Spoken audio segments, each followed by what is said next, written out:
All right, folks, welcome back. Well, as we promised, every week we bring on a man that covers the league like a blanket to give us information on the teams that we're going to be facing this week. And this is a big game. It's a Monday night game. Everybody's going to see it live from Mexico. May set some attendance records. We're not sure right now.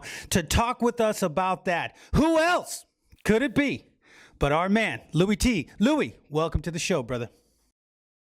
What's going on? How you guys doing? Fresh off that bye week. You guys are refreshed. You're rejuvenated. You're at the top of the division. Life must be great, man. Let's talk about that huge Monday night matchup between two division-leading teams.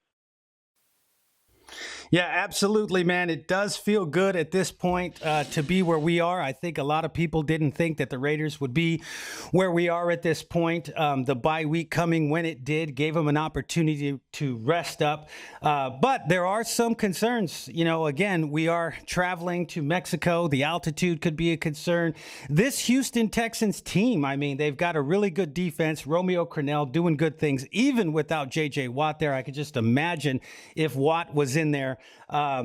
Tell us a little bit about what you see in this particular game. And by the way, the Oakland Knight is with his daughter out there in Disneyland. He takes her out there once a year for a week. So it's just you and me today, brother man. But like I said, tell us a little bit about what you see in this Houston Texans football team.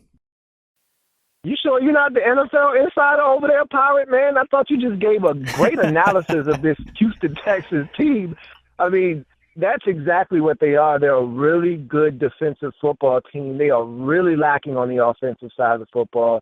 And the biggest problem there is the quarterback position. They just haven't taken off the way that they intended to in the first year with Brock Osweiler under center. But that being said, this defense is very opportunistic. If you make mistakes, they will make you pay, like last week versus Jacksonville. First possession of the game, Blake Bortles doesn't make a particularly bad throw, and just a little late maybe. And on an out route, Kareem Jackson steps in front of the offering, takes it to the house, and just like that, it's 7-0 in that ball game. If you make mistakes against this team, they will make you pay. But that being said, this is a defense that you can take advantage of.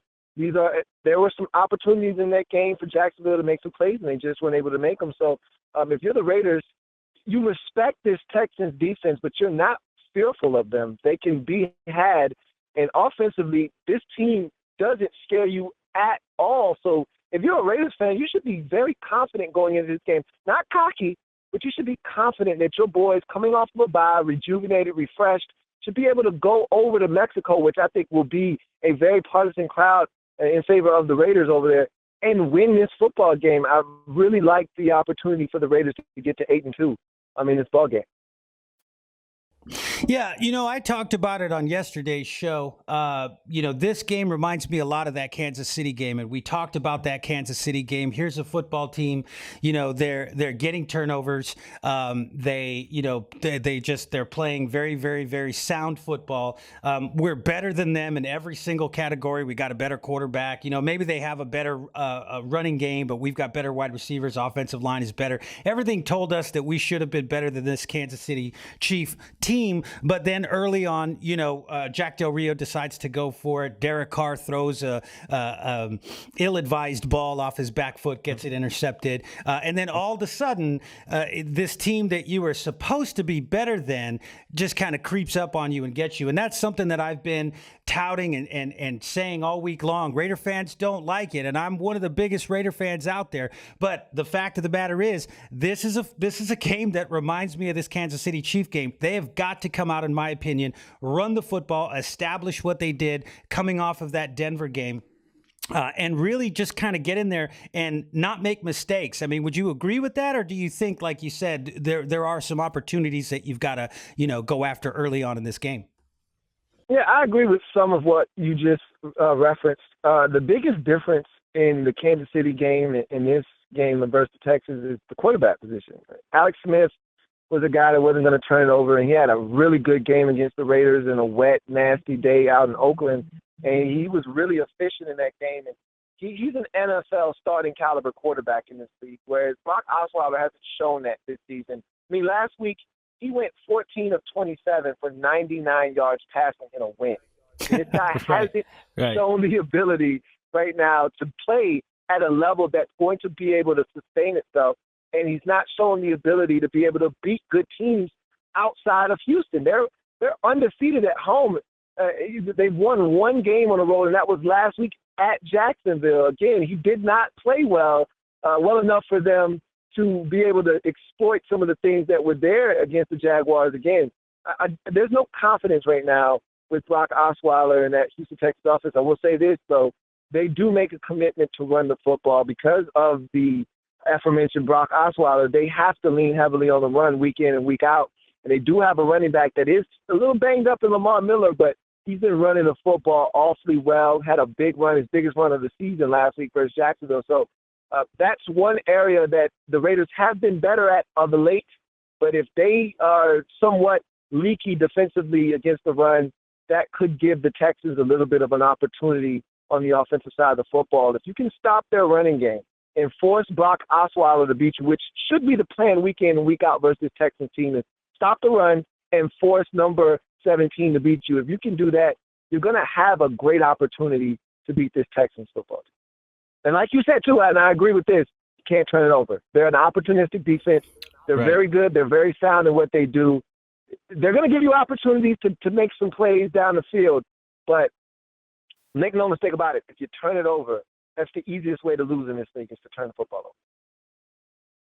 Yeah, absolutely. And, and there's a lot of things to touch on in this game. I mean, I want to talk about Mac. I want to talk about the altitude and this defense in general. But, I want to touch on that really quickly. Altitude-wise, and you just talked about the running game, I think that neither one of these teams is used to playing at that altitude. The second half of this game is going to tell us a lot, I think, in terms of the conditioning, the overall ability of these guys, to stick together and to be sound and to be disciplined.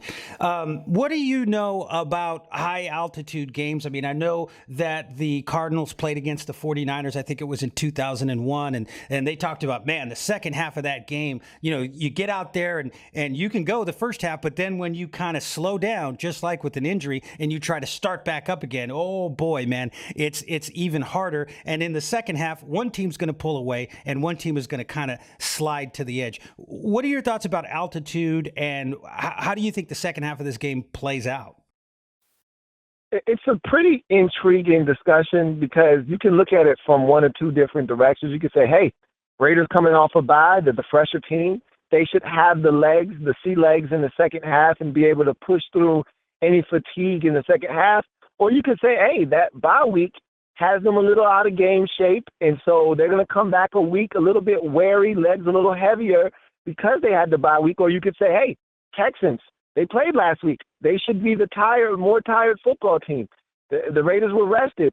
Or maybe because they played last week and have been playing and they had their bye week earlier in the season, that they're in better game shape and they're going to be the team that's going to be able to persevere through the altitude. It's a very fascinating discussion, but it's one that you really can't predict because the tempo and the pace and the time of possession can be dominated by one team, and that could be the factor. The Raiders could do what they did to the Denver Broncos, where they control the clock and control the pace and run the football, and all of a sudden this Texans defense is on the field for 38, 41 minutes of game action. Of course they're going to wear down in that altitude. So you just don't know until the game actually takes place. All right. Now let's talk about Khalil Mack for a second. In the 4 games before we went on this bye, Khalil Mack was ranked 3rd in the NFL with 6 sacks, between week 6 and week 9. And he's had a couple multiple sack games as well, was named player of the week. He started to kind of turn it on, and people have talked about this. He started slow historically, his rookie year, last year, this year, just really, really starting slow. But then, unlike in his rookie year, last year and this year, he really kind of was able to turn it on. The Houston Texans right now, they're dealing with a lot of problems. I know that they say they love the fact that they drafted the guard out of UCLA instead of Derek Carr. I know their center that they did draft went out. Now they've got sort of a second string guy in there. The other guard is not playing very well. They've got right tackle issues. So this line is a little bit banged up. Do you think Khalil Mack at this point, again, is going to continue on with the trend of having these, multiple sack games? Or do you think at this point in the season, he kind of just sort of levels out and just continues to create a lot of pressure, be a disruptor, but not really kind of turn it on? I think it's a week-to-week basis with Khalil Mack. The biggest thing for him is matchups. When he has an inferior tackle in front of him, he dominates. When he's put to sleep, normally it's either scheme or he's going up against a superior athlete like himself and he just can't win, because I said this when he came out of Buffalo. He's not a technician in terms of a pass rusher. He wins a lot of times with brute force. He's a really good athlete, but he's not a fluid athlete. He's more mechanical in his movement. So he doesn't bend very well. He's not Von Miller. He's not one of these guys like Justin Houston that can bend at a 40, or a 40-degree angle and get lower and all of that stuff. He's a guy, though, that wins with brute force. He is explosive, so he can win with speed. But if that tackle has good feet and they're nimble and they can move and get out of their stance, they can neutralize his athleticism. When he's against inferior opponents, like we saw against Tampa, he went up against Donovan Smith and dominated him and had at least 6 hits on the quarterback, including 2 sacks in that ball game. He'll win. And we saw it last year against Denver. They had some issues at the tackle position. He went off for like 5 or 6 sacks in that game. So it's just a week-to-week thing with Khalil Mack. When he's got guys in front of him that he can handle, he's going to go off. And this is a week where I think he can go off because their right tackle position is not settled.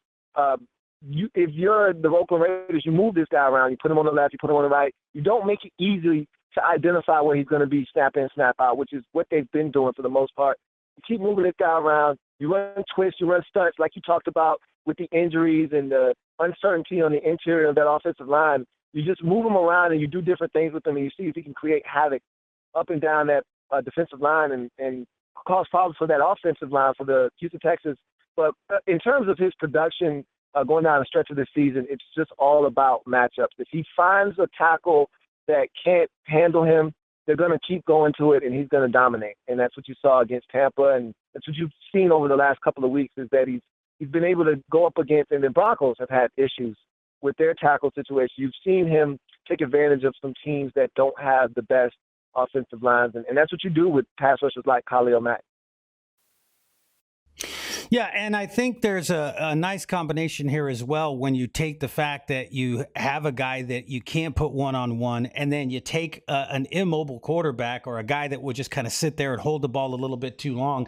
You put those two things together, and it could be a long day in terms of the production that this offense has. They're already struggling trying to get the ball down the field.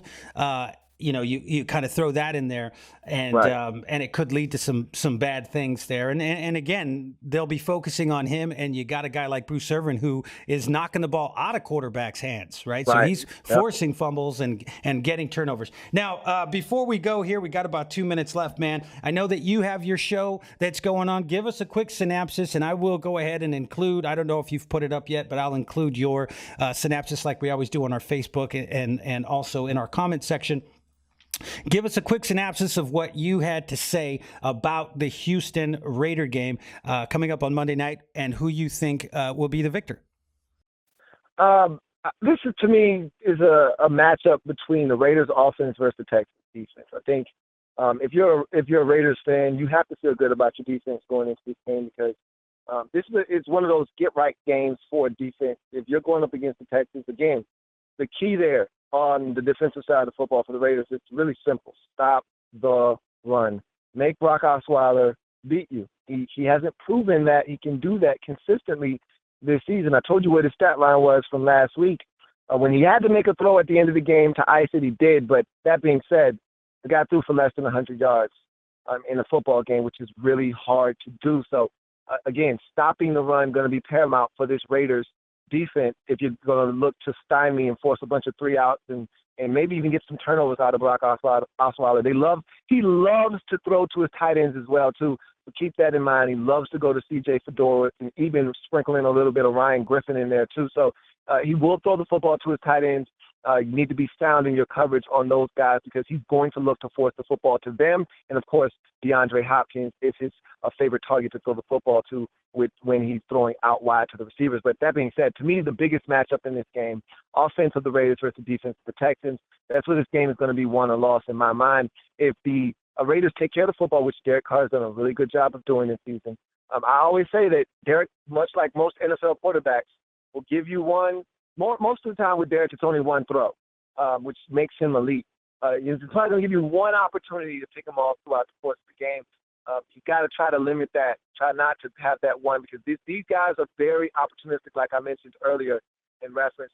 They will make you pay for those types of mistakes, sort of like the Denver Broncos defense that you just went up against, where Derek really didn't throw it that much. He didn't have to because they were able to lean on the run game. You'd like to see the Raiders be balanced in this game, run the football, take some of that pressure off of Derek Carr, not make him have to throw it, 35, 40 times against a very good Texans secondary. So in my mind, I look at this football game and I say that if the Raiders can go out and dictate pace and tempo and score points, because the Texans don't score a bunch of points. They're not a high-octane offense. They're not looking to score 31. They want this game to be in the teens, high teens, low 20s, because if you go past the mid-20s, that's when it becomes dicey for them because, again, they don't score a ton of points. So if the Raiders can get this score up into the high 20s, low 30s, this is a cinch and a lock for them. I look for the Raiders to do all of the things necessary to get the job done. I think they can win this football game over in Mexico, get the job done. I think the offense will do enough. I think the defense will do enough. And I see the Oakland Raiders winning this football game 27-17 over the Houston Texans.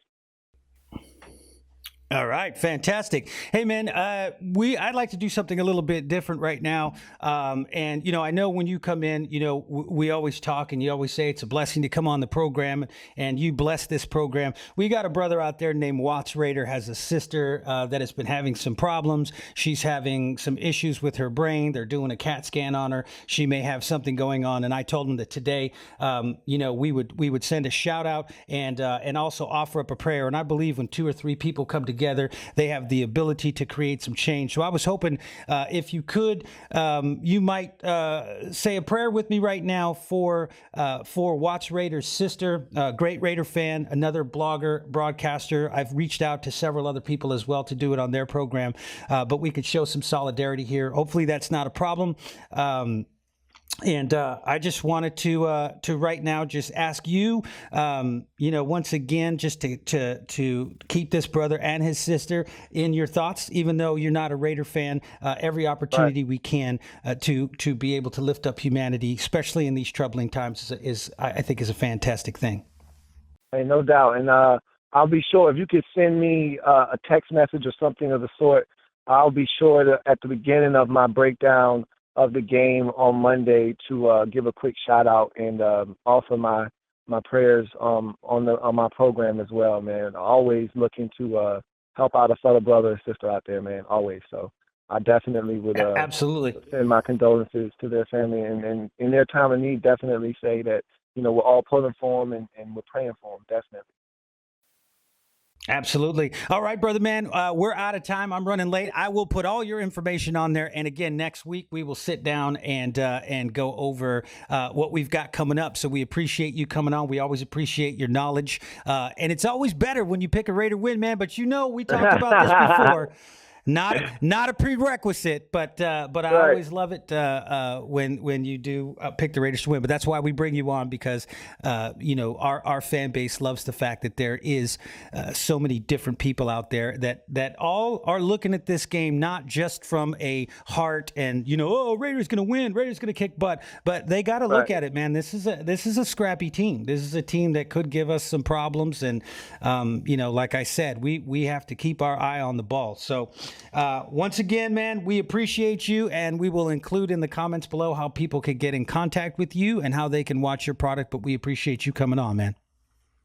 Hey, no doubt. I appreciate you having me on the program, man. Take care of yourself, Pirate, and send my best wishes to Knight and his family out there in Disney World. Absolutely, bro. You take care. And that's why they call me